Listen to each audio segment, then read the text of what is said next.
Okay. Well, praise the Lord. We are back doing our series on spiritual wound care that we started last week. So last week we started talking about the problem of untreated wounds and the difficulty with that. So what is one of the things that happens when you have a wound that you don't deal with? It gets infected, right? That's one of the worst things that can happen. An infection can spread. And we talked about some of the difficulties that happen with that. What happens when infection sets in? It can get into the blood, and it can be delivered to everywhere in the body. So poison can spread that way. It can get into the bones, and it can eat away at the structure. And we talked about those wounds. Well, today that was the sad part. That was the negatives. Today we're talking about the positives. So today we're looking at the process of healing. So we're talking about the doctor. Because we said when you have a wound that's deeply infected, you want to go to a doctor. So we're going to talk about when we have those spiritual wounds, those emotional wounds in our heart, we're taking it to the great physician. So that's what we're talking about today. So our topic today is the doctor is in. I'm so glad for that. Good morning. So he's in and he cares. I'm so glad we have that ability. I think sometimes back, anybody ever read those old westerns? Anybody? I know, Brother. Yeah. I was waiting for the hand to go up there. So Brother Grissom is a western fan. He and Louis L'Amour did a lot of traveling. But I think about in the West that the doctor, you didn't necessarily have one. You might be in a town and you might not have a doctor, and you might just have to deal with it. You might have to rely on other things. In the Bible, the first mention, I think, of physicians we see is in Egypt, where they talk about it. But Egyptian physicians were relied on a lot of superstition, mythology kind of things.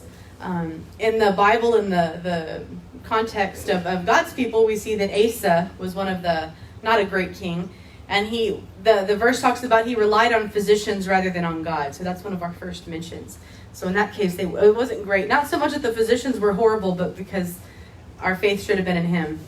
Anybody ever hear of Brother Barnes? What was it? What was his first name? I don't remember Is it T.W. Barnes? I forget the initials. He talked about in his whole life he'd never been to a doctor or something like that. I don't know if that was the whole thing. But he said usually the problem, he said it wasn't that he didn't believe in going to doctors. He said it was just that usually he'd waited in the waiting room, and by the time the doctor got to him, he'd already waited so long that God had already healed him. So, because, he'd been in the waiting room for so long. That was he said once. But I'm so thankful for doctors. I'm thankful for physicians. I think they have an incredible job. And it gives us an idea of what God is and what he does through us. I think in the book of Acts and the book of Luke, those are both written by Luke, who was a physician. And we were talking last night, and I think how cool it is that this doctor is the one who got to go along with Paul and watch miracles of healing being performed. How awesome would that be as a doctor when you've got all this medical knowledge and you know what's supposed to happen with sickness, and then when God steps in and heals it, like what an appreciation you would have. So, but we have a great physician. We have a doctor, and he's always in, and I'm really grateful for that.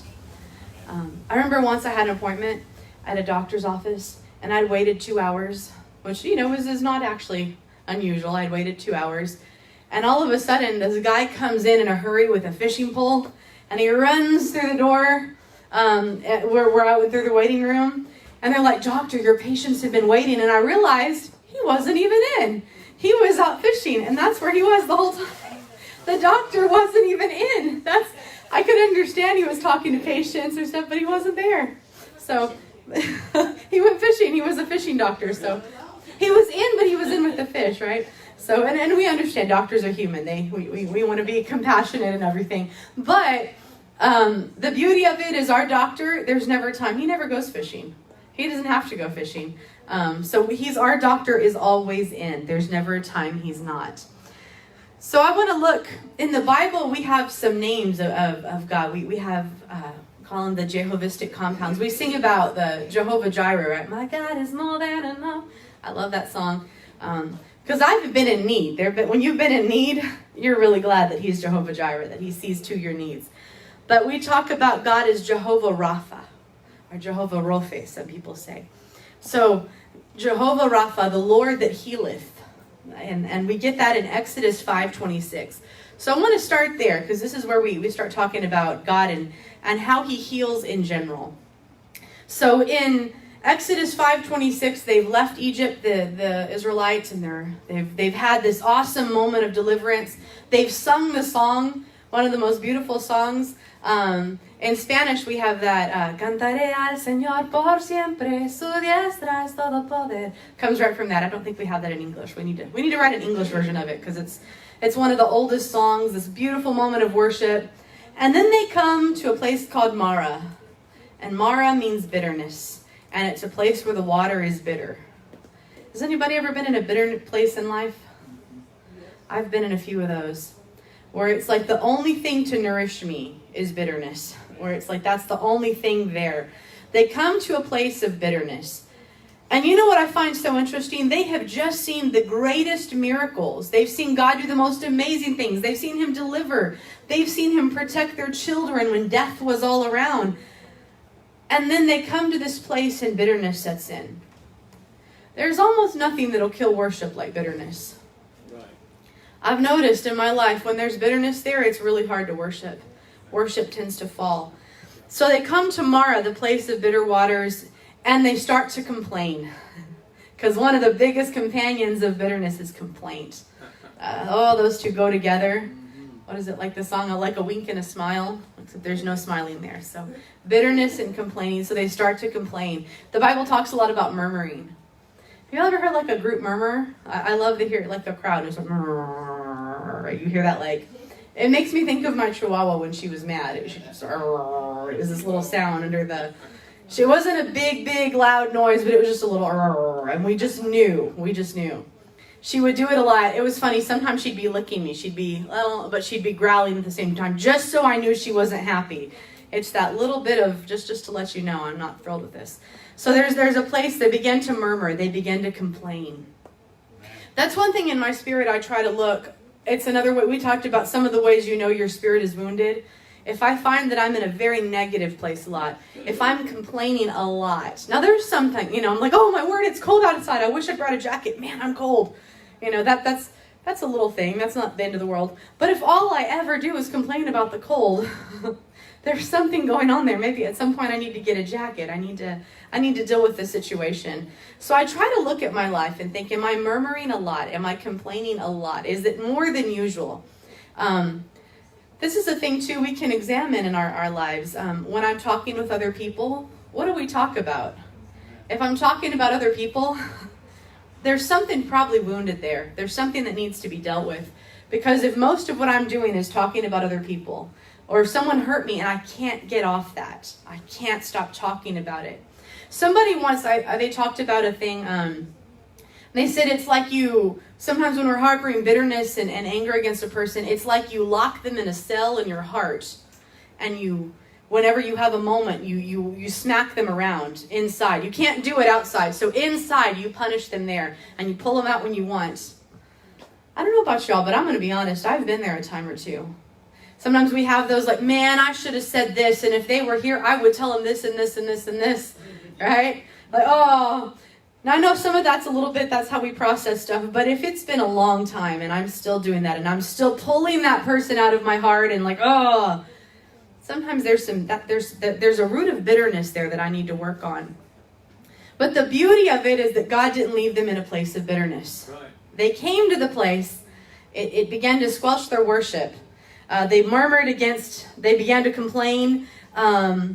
They began to complain against their leaders, because that's another thing that happens, right? Is when we get upset, when we start to murmur, we start to especially go against leadership. And they turned against Moses. Bitterness left them thirsty. They left them in need. They were yearning for something. But God didn't leave them there. And this is where we see this beautiful verse in Exodus chapter 5, verse 26. He says, this is, I think, the NIV version, but he says, if you listen carefully to the Lord your God, do what is right in his eyes, and you pay attention to his commands, keep all his decrees, I will not bring on you any of the diseases I brought on the Egyptians, And this is where he says it, for I am the Lord who heals you. And so this is where we get that beautiful promise. And so, as with a lot of them, there's some conditions, right? He says, these are the things I want you to do. He says, first of all, I want you to diligently hear my voice. I want you to notice my voice. That's the big thing. First of all, it's getting to know the voice of God. That's where we start. I talk about this a lot because it helped me. But Jeff Arnold once talked about, he said, my sheep know my voice.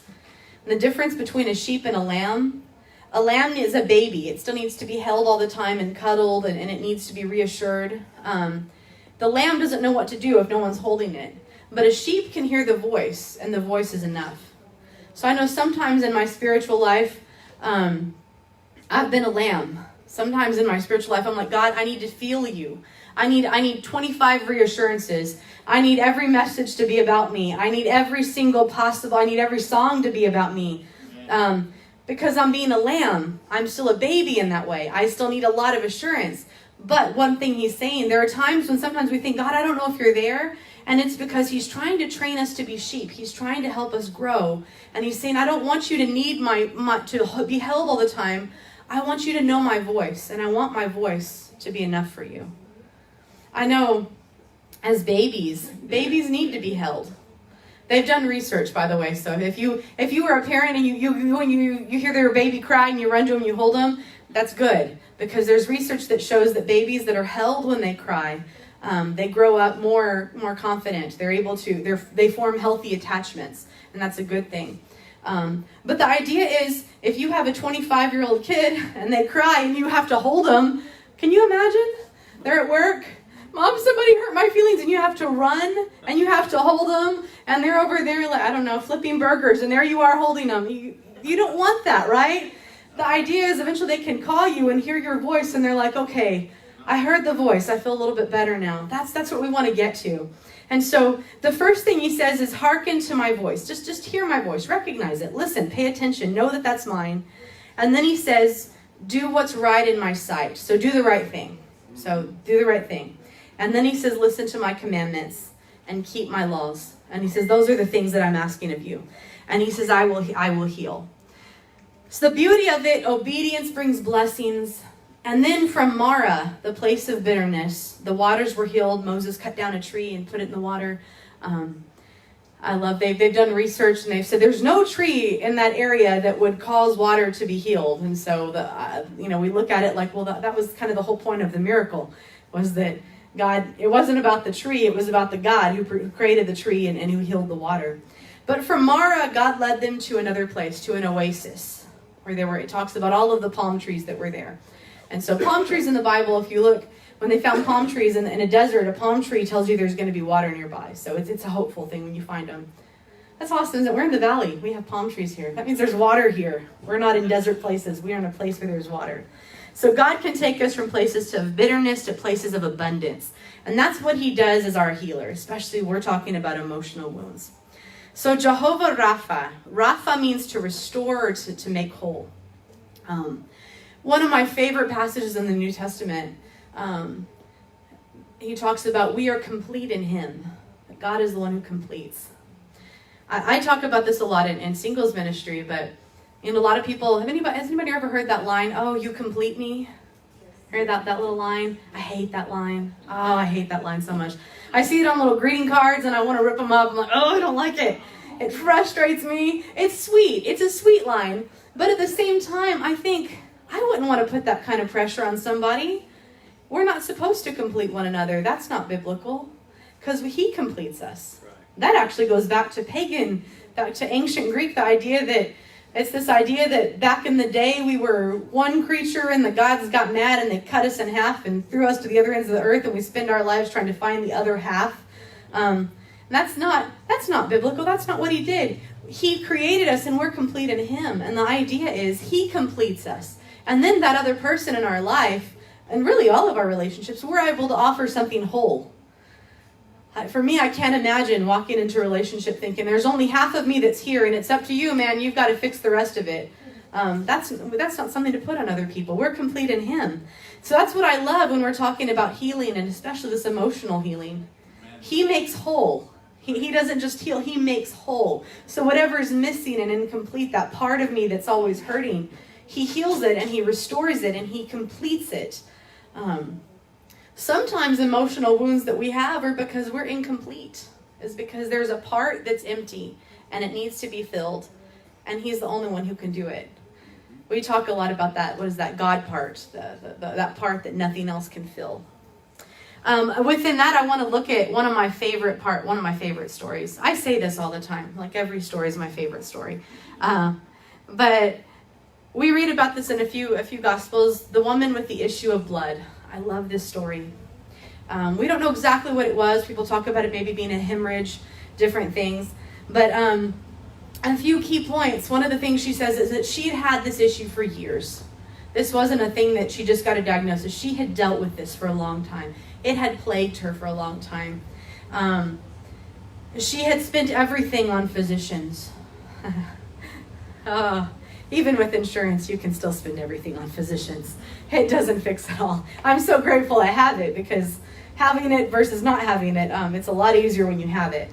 But I'm grateful we had somebody recommended a guy who was able to help me to get some decent insurance. I'm very glad for that, because without it, it's tough. But even with it, you can spend a lot of money on physicians. And I think about that. Emotional things in my life, I look at some of the things that I have given everything to in order to fix that. Like I said, I've worked a lot in singles ministry. I've known a lot, especially women, but men too, who have had this part that's broken, and they hope that relationships will fix it. I've known people who get married with that in mind, that, oh, now I'm going to be okay because this person's going to fix it. They're going to complete me, right? There's that lie. I look at Leah in the Old Testament. Jacob, if you know the story of Jacob and Rachel, Jacob fell in love with Rachel. It was love at first sight, beautiful thing. Worked 7 years to marry her, got the sister. And so then he had to work 7 more years for Rachel. I don't know about y'all, but I can't help but think about what those 7 years of Leah's first 7 years of marriage would have been like. There's no honeymoon period. None of that, like, where you're still looking at each other with googly eyes all happy. She never got that. 7 years, every day he went to work, it's because you're not enough for me, because I really wanted your sister. I'm going to work, honey, because you're not enough. I want your sister.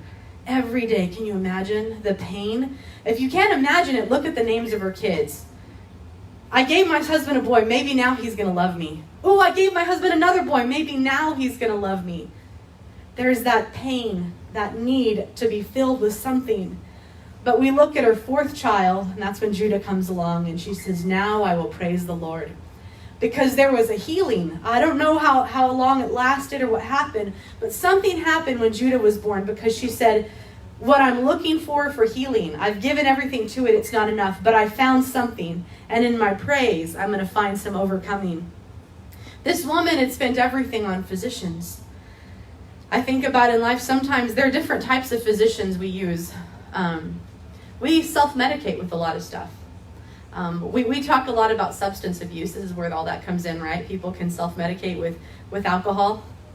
Alcoholism comes from a lot of that. There's a need.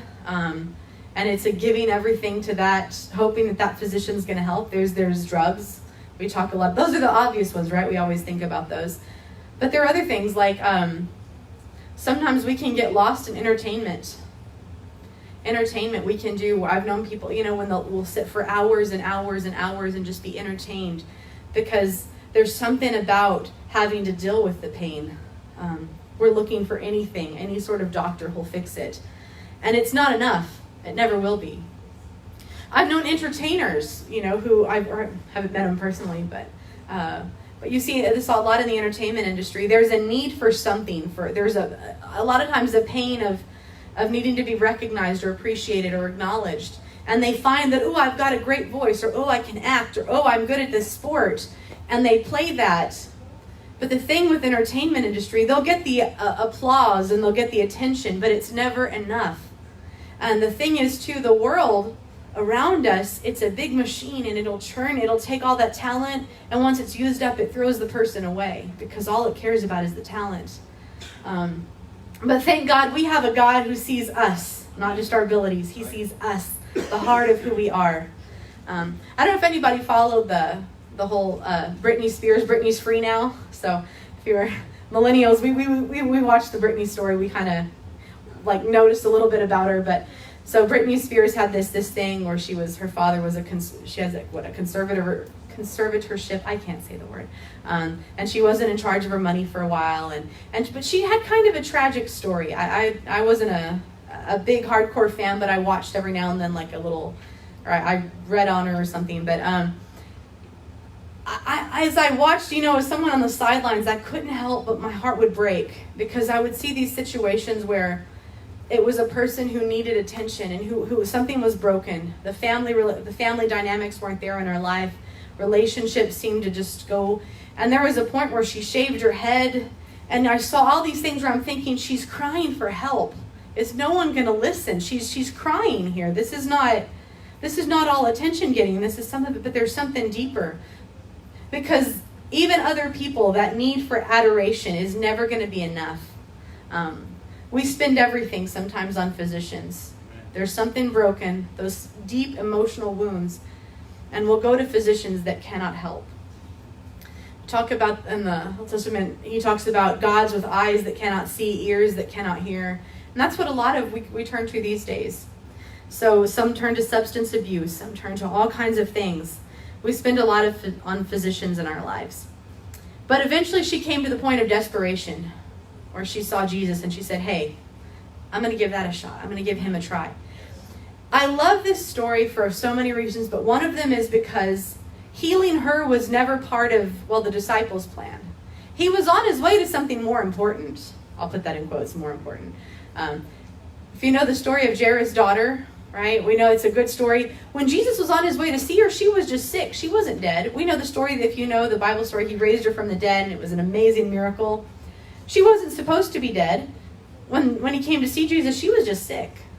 But the reason that she died is because Jesus heard this woman and he stopped. He let the little girl, the important little girl, the girl with the important daddy, he left her for a moment for this woman that nobody knew about, who wasn't even seeking recognition, just was desperate enough to want healing. He can heal wounds that have plagued us for years. That's what I think is amazing. The wounds that we've given up hope that there could ever be healing, he can still do it. He can still reach that far. There's nothing else. There's no other miracle. I used to think this, like, I don't want to pray that God will help me with this because there are more important things. I don't want to bother him. I don't know if anybody else has ever thought that way, but I would think that way a lot. Or it's like, oh, I've got this, or I'll be in pain or something. I'll be like, well, but I don't want to pray for healing, because if I'm going to pray for healing, shouldn't I be praying for healing for somebody who has cancer, who's got it so much worse than I am? And when I do that, I'm putting human limitations on God, because I'm saying, well, I'm assuming that he only has enough power for so many needs, or he can only listen for so long. But the fact of the matter is, he can do all of it. Right. He can help me and that person. It doesn't really, all of that. And so that's the beauty of this, is that there's no need too small. There's no wound too small or too big. He can help with all of it.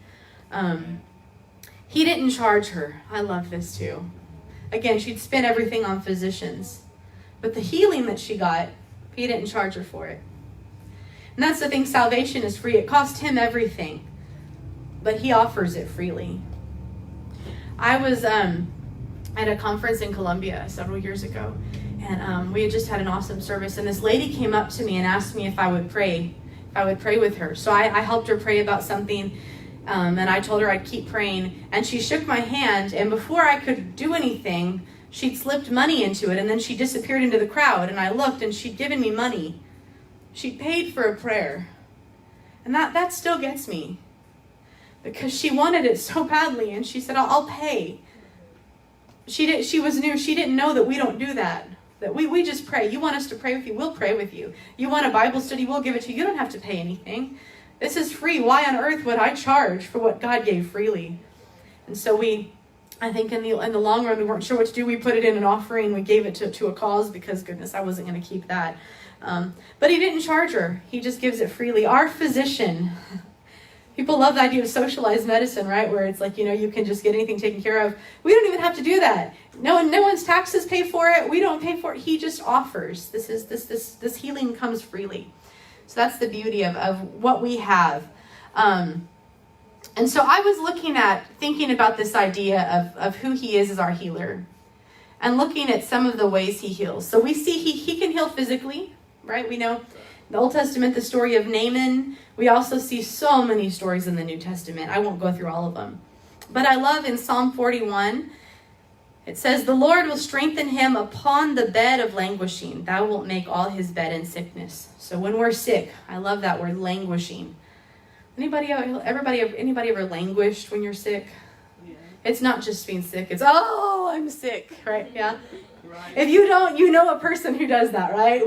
You don't have to say their names. Don't do that. Don't out them here. We've all met that person.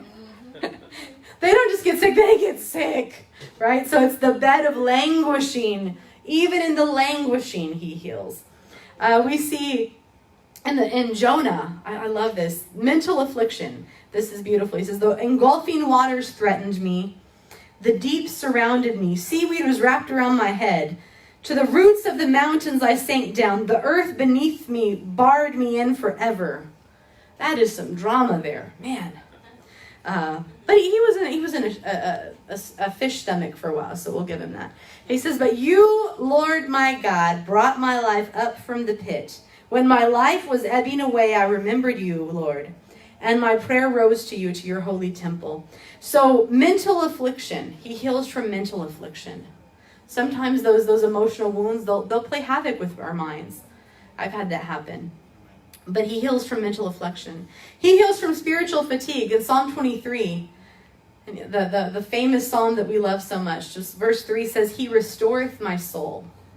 Sometimes, it's not like I'm deeply, deeply wounded. It's just like little things have hit and I just need some restoration. So he just restores. He can refresh things. And then emotionally, that's one of the big things we're talking about, right? So in Psalm 147:3, I love this. It says, "He heals the brokenhearted and binds up their wounds." We sing that song, I think, "Está cayendo," right? We sing that, "His glory is falling on me," and it says, "Binding the broken, lifting the fallen," right? So the binding up the broken, binding up those wounds. So he heals the brokenhearted and binds up their wounds, because there's no emotional wound that he can't. Again, on Psalm 34, he says, "The Lord is near to the brokenhearted and saves the crushed in spirit." That's descriptive language. I've had things where I feel like my spirit is wounded, but there are other things that I feel like it just crushed me. I don't know if you guys have. I know we've been there, right? We've felt crushed sometimes. Not just hurt, but crushed. But he restores, he heals, saves the crushed in spirit. Mentally, there's healing. He offers that as well. In the book of Daniel, I always found this story so interesting. Nebuchadnezzar, the king, the great king, had a lot of good, but then he got kind of lifted up. And so there's a period in his life where Nebuchadnezzar essentially becomes like a wild animal. He roams the fields, he eats grass. And it was a prophecy where he said, this is what's going to happen. And then at the end, God's going to restore you. And so there's a part where he says, in Daniel chapter 4, verse 34, Nebuchadnezzar says, "At the end of the days, I, Nebuchadnezzar, lifted my eyes to heaven, and my reason returned to me, and I blessed the Most High." And he goes on to worship. But reason returned. There are times, there are emotional wounds I've had where I can't think clearly. I don't know if y'all have been there. If you're worried about something, sometimes it affects your ability to think. My thoughts are not always clear. They can be fuzzy. One of the toughest things in a crisis is to have a clear head. But there are situations I know where there's no reason I should have been able to think clearly, but God did something, and I was able to think. I've had that happen where it's like my mind has been in a fog and I pray and suddenly it's like clouds part and I see what to do. I know where to go because he can heal mentally. And then, of course, spiritually, Psalm 103 I love. "Bless the Lord, O my soul, forget not his benefits, who forgives all your iniquity, who heals all your diseases." So, and then in John 14, one of my favorites, we talked about this, especially at the beginning of COVID, worry and anxiety he can help with. "Peace I leave with you, my peace I give you. not as the world gives. Don't let your hearts be troubled, and do not be afraid. I've had that happen too. A few years ago, Brother Grissom, he had a heart surgery. We were out in West Texas at the time. And I was nervous about that because he went in to get something checked, and then they said, okay, we're going to do open heart surgery right now. And that was not what we planned on. We planned on him getting checked. And suddenly there was this thing, and we were hearing about a vein or an artery called the Widowmaker, and how that was the one that killed people, and it was a big deal, and it was kind of scary. And it was very easy to worry and to get anxious and think, what are we going to do? But in that moment, God gave me a song. Anybody, I don't know if you've ever heard, it's an old Becky Fender song, and it just said, there is peace in the midst of my storm-tossed life. There's an anchor, there's a rock to build my faith upon. Jesus rides in my vessel, so I fear no alarm. He gives me peace in the midst of the storm. I love that song. And you know what was crazy was whenever the worry would start to engulf me, that song would rise. And that song was all I could think of. And then this peace would settle in. Because that's one of the ways he heals. When worry and anxiety would start to overcome, the peace would come. And it was like anytime I became afraid, that song would come into my mind, and it would just, that's all I could think about. It would get stuck in my head. It's a great song to have stuck in your head. And it would be stuck in my head, and it was what I sang through that whole time. He gave me that song. I've noticed that in different times in my life. God will give me songs to hold on to. So our doctor is pretty incredible. I looked at some of the qualities of a great doctor. What's one of the things that you guys think you want to have in a great doctor? Smart. Smart, right? You want him to be smart. That's important. I don't want a doctor who, I like a doctor who's empathetic and all that, but I don't want a doctor who's like, yeah, man, that's a tough one. I don't know what to do with that, huh? What do you think we should do? I don't want that doctor. That makes me nervous. I like a little humility, but that takes a little far. No, I want him to be good at what he does. I want to see the degree. I want to know he knows what he's doing.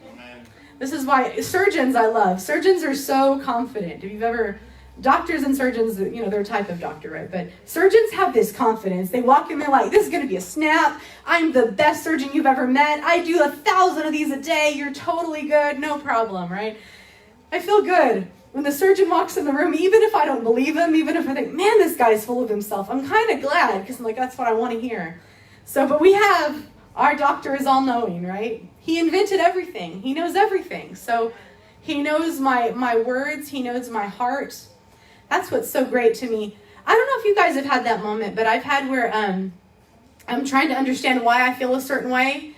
And then I start to think, and I'm like, oh my word, there were like 25 factors. Years down the line, I realized, oh, that's why that was so hard. I didn't know it, but he knew it already then. There's a song about unanswered prayers. I'm so glad God doesn't not answer prayers. He always answers our prayers. Sometimes he just doesn't answer the way we want. But sometimes he says no, and I don't get it. And later on, I realize, oh, I didn't even know all this stuff. But he knew, because he knows all of it. So there's nothing he doesn't know. You are in the most capable hands you could possibly be. So we want our doctors to be smart, qualified, capable. He's the most. What's another quality we look for in a doctor? On time? I like that one. Man, that's nice, isn't it, when you have a doctor who's on time? You have an appointment at 9 a.m. Really, you don't come until 11. Yeah. He's out fishing, right? I like the story. So he wants someone who is on time. Oh. They're fasting, right? Yeah. Oh, and that's the hardest. You don't let me out till lunch. So as he said, when you've been fasting, you really want them to be on time when you've been fasting. For me, even if it's not food, sometimes I haven't had anything to drink, and I really want some water. Oh my goodness, just anything. So on time is important. We have that song, don't we? He's an on-time God. Yes, he is, right? And then there's the big one, though. This is the tough one. He may not come when you want him. Oh, but he'll be there right on time, right? That's the thing. Sometimes our doctor, we think he's late, but he's always on time. And so we look at the story of Jairus' daughter. He got there too late, didn't he? She'd already died. And they said, well, as a matter of fact, when she died, they said, okay, well, go ahead and you can go because she's dead now, so there's nothing we can do. But he didn't stop. Lazarus, he waited. But when he got there, he was on time. And he was on time for what he needed to do. So even there are moments in our life where there are waiting rooms we go in, and I hate waiting rooms. I'm with you, brother. I hate waiting rooms so much. I don't care how pretty the magazines are. You're not gonna trick me. I'm stuck in a room waiting with strangers, and I'm not happy. But at the same time, even when I'm in God's waiting room, it's not always easy, but it's always worth it. He always knows what he's doing. There are situations where I've asked him to intervene in the moment, and he didn't. And I sit there sometimes fuming because I'm a human being, and I get annoyed, and I think, why? I would have done this. Why couldn't you have done that? And then I look and I think, oh my goodness, thank God you didn't do that. It would have been such a nightmare if you'd fixed it the way I wanted it to be fixed. Because he's always on time. It's a good quality of a great doctor. His punctuality is a little bit different, but he's on time. So what's another quality of a good doctor? I like someone. Oh, yeah. I like someone with a good bedside manner, but I'd rather have somebody capable. However, there are very few that have a good bedside manner. Right, so capable and good bedside manner, right? That's, and compassionate. I think those two fit together really well, that they actually care about you. And compassion is a big one. So someone said, patients don't care about their physician's medical school grades or other accolades. They want to feel they are in good hands. I think that kind of encompasses both. You want to feel like you're in good hands, that they know what they're doing, but they also care about you. Those things are important. Brother Grissom, I love the story he tells. I steal all of his stories, but I retell them, so maybe they come through in a different way. So, that he talked about, there was a town they would have a revival a lot, and they had a particular evangelist they'd use, and he talked about hell, and this guy would come, and he'd hear the message about hell every time, and nothing ever happened. But then one time they brought in a different evangelist, and he talked about hell, and that guy went to the altar, and he prayed through, and his life changed, and they said, what was the difference? And he said, well, the first guy, when he talked about hell, I believed him, but it was almost like he was glad I was going there. He said, but the second guy, when he preached about hell, he had tears in his eyes, like it broke his heart that I might be there. And that's when I realized I had to make a change. All right? Our doctors can be the most qualified, but we want them to care. When they care, it makes a difference.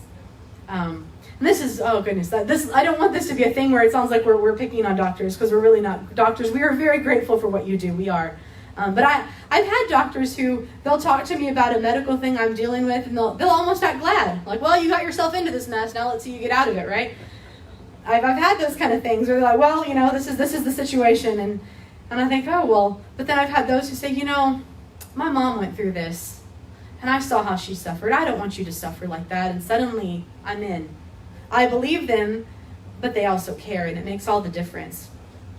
I love this. A good doctor knows how to make a patient feel as though they are being cared for, that their concerns are valid, and that they are being heard.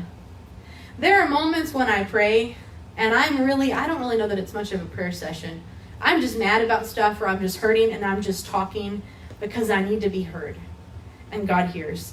We do this with other people. We call it venting. You heard that? And that's the thing they talk about a lot in marriage counseling and different things that men want to fix the problems, and sometimes women just want to talk about them. We just want to vent. We just want to tell you what happened. We don't want you to fix it. We just want you to tell. What we really want for you to say is, that's awful. I'm so sorry that happened to you. We want some version of that, right? And that's the beauty of it. God, he knows when to intervene and when to just let me vent, when to let me feel like I've been heard. That's one thing I will say is, a lot of times I feel like I'll tell him all the things, but I feel like he hears. Even if he doesn't fix it the way I want, I know I can go to him and my concerns are valid. The patient isn't just a list of medical problems and medications. That's what we want to feel. We want to be treated like a person. And that's the beauty of it. And I love this, Isaiah 53. He was wounded for our transgressions, crushed for our iniquities. Upon him was the chastisement that brought us peace. By his stripes we were healed. So he's been there. It's, I believe a lot in a physician who's been there. It's a different thing when they have all the book knowledge, but someone who has the book knowledge and they've been there. They can not only sympathize, but they can empathize. I love this. 1 Peter 5:7 says, casting all your care upon him, for he cares for you.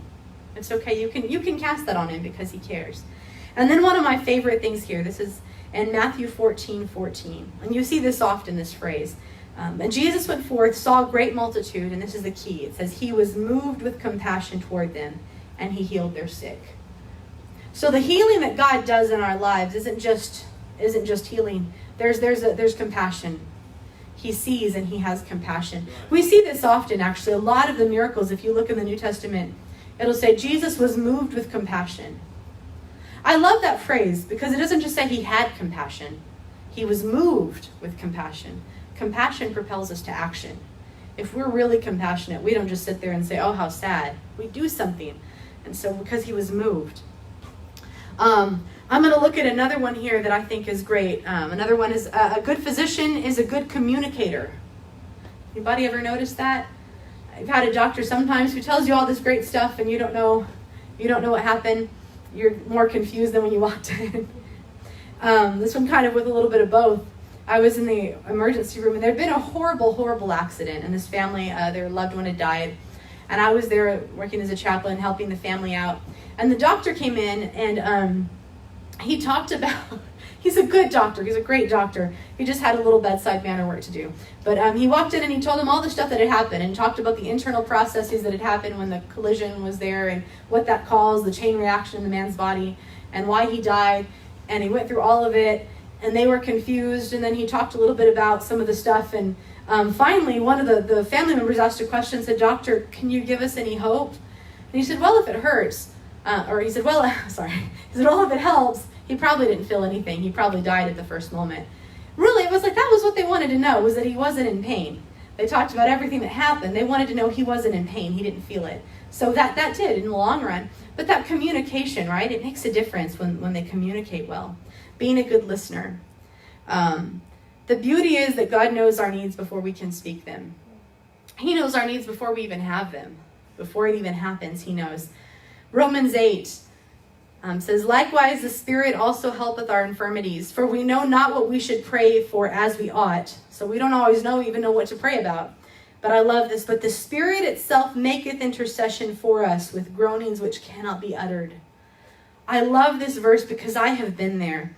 There have been times where I'm praying and I have no idea what to pray. I don't have the words.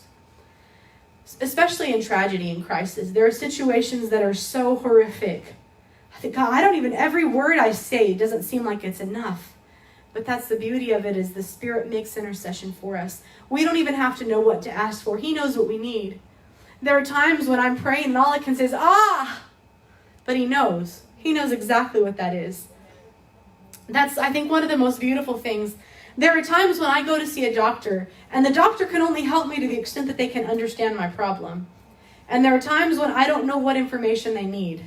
So sometimes, a lot of us have this issue, right? We don't know how much is too much and how much is too little. So some people tell them everything that's ever happened to them since birth, and the doctor's just like, oh my goodness, I can't write all this down. And some people tell him 2 things and he needs to know more. But God knows all of it. Even if we can't tell him, he knows everything. And so that's one of the beautiful things. He's a great communicator. And then a good doctor, they say, is collaborative. This is something that we as patients might not notice, but a good doctor works with other doctors. So we don't need as many second opinions and third opinions and 15th opinions, because the doctors, they know how to work as a team. God doesn't really need all of us, but he works with us anyway. He works with us and through us. He works through other people. So I love the story. What is it? The guy and the big flood came, and he was sitting on the roof of his house praying for God to help him. And a guy came by in a boat and said, can I help you? Come on, get in. He's like, no, I'm praying. God's going to save me. And the guy went off, and then the next guy comes by a boat. Like, get in. He's like, no, God's going to save me. He goes away. The helicopter comes and says, man, get on the helicopter. You're about to drown. And he says, no, God's going to save me. And the helicopter flies off, and the guy does indeed drown, and he gets to heaven, and he says, God, why didn't you save me? And he said, I tried. I sent you 2 boats and a helicopter, right? Sometimes, the way God helps us, the way our great physician works in our lives is through others. He'll send us people.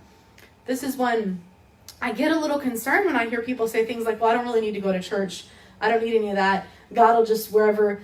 Because one of the things that God does, one of the boats that he sends, the helicopter he sends, is in the form of a pastor and in the form of a church body. He puts people in our lives to help us with that process.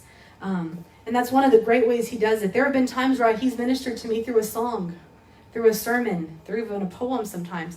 But most often it's within these people he's appointed. And then the last one I want to look at here is that our doctor has a great bedside manner. Our doctor's a great advocate. Doctors are good advocates for their patients. I learned a little bit of what this was when I was in the hospital, when I was having chest pain. I was so confused. I didn't even know how to voice the needs I had. I was hurting, and when you're hurting, you're not thinking clearly. But one of the chaplains on our department, the head of the department, actually happened to be there that day. And he was walking out, and he saw me and said, "Hey!" And he just talked to me for a second. And we went, and I just kind of told him what was going on. And when the nurse called me in to talk to me about, they got my test results back and were going to go over it with me, he kind of looked and he was like, "Do you want me to go with you?" I was like, "Oh, please." And you know, the funny thing, he didn't say a word. He just said, "Oh, I'm here with them." And then the nurse said, "Oh, okay." But he had some position of importance. And that particular nurse had not always been very kind. So, you know, sometimes people, they have rough jobs. But he hadn't been very kind overall. But when he saw that this guy was with me, suddenly his whole demeanor changed. He went through those test results with accuracy and explained it and was compassionate and kind. It changed everything because I had an advocate. Because this man was standing beside me and saying, "I'm here with them and I'm supporting them. I'm here to be sure that they're getting the best care that they can get." And that helps so much. We have an advocate. That's the beauty of it. He's not only the one who can heal, but he advocates for us. We see this also right in 1 John. It says, "My little children, these things I write to you, sin not. If any man sin, we have an advocate with the Father, Jesus Christ the righteous." So he's our advocate. He stands by our side. He offers us support when we feel like we're not being heard. He takes us seriously. He respects us, our rights. An advocate makes sure the person has the tools to make the right decisions. So he helps us to get everything in place. So we have a physician. We talked about untreated wounds and the danger. We have someone we can go to. And that's the first thing in this one. What I want to get across is that we can trust him with those needs. We have someone we can trust. He has every qualification, everything we look for. And the next time we're going to talk about the process of giving those over to him. So thank you so much. God bless you. We're going to turn it back over to Brother Grissom.